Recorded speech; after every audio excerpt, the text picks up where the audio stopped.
Hello again from the Kennedys. Got some winter driving preparedness tips for you. Always keep food. Doesn't have to be a lot, just some snacks. Some water is important. Blankets. A shovel. You need a shovel to dig yourself out if you slide off into a ditch.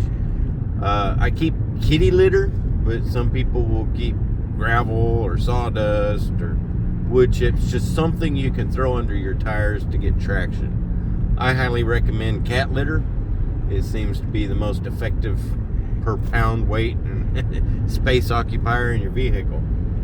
But take your time. Don't get in a hurry. I find 30 miles an hour to be adequate because that gives you almost enough speed to make it up the bigger hills that are iced over, so you can give it just a little gas to make that incline, but yet slow enough to where you're going down a hill, coming up on a curve, you can slow down without hitting your brakes. Don't hit your brakes.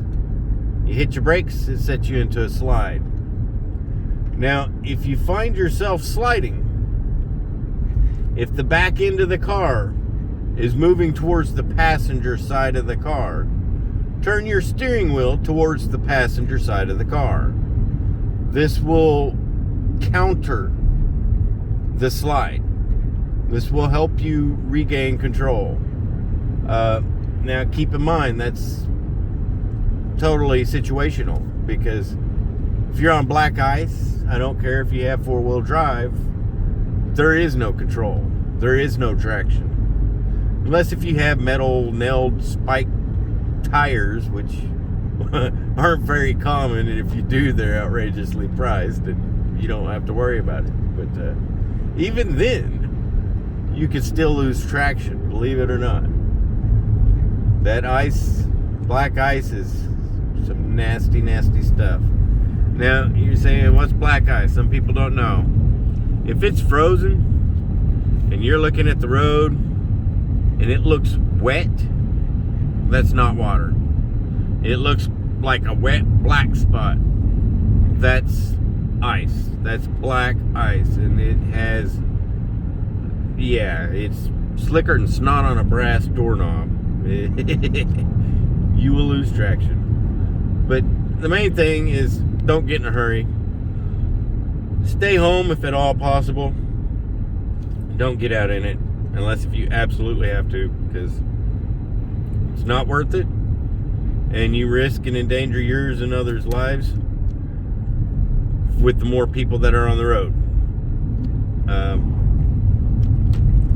And I say that because you get a combination of drivers on the ice.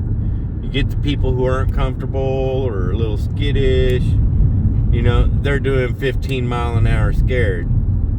And then you get the people that says, well, I've got four-wheel drive, I could do 50.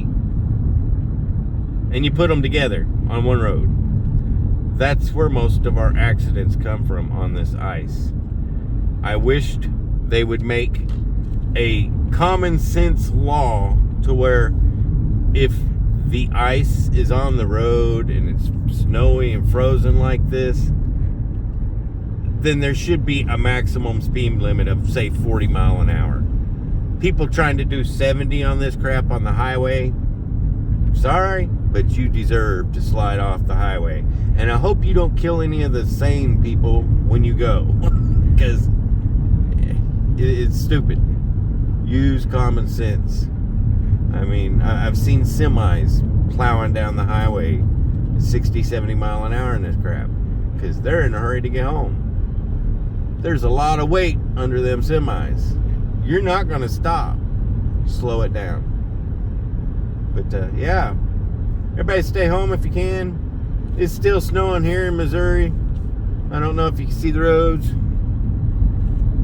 but Missouri does a pretty good job of clearing them. They use beet juice and salt and brine for pre-treatment, which they couldn't do a lot of pre-treating this time because it was a lot of rain. But that's my driving winter tips. Stay safe, stay home. Have a good day.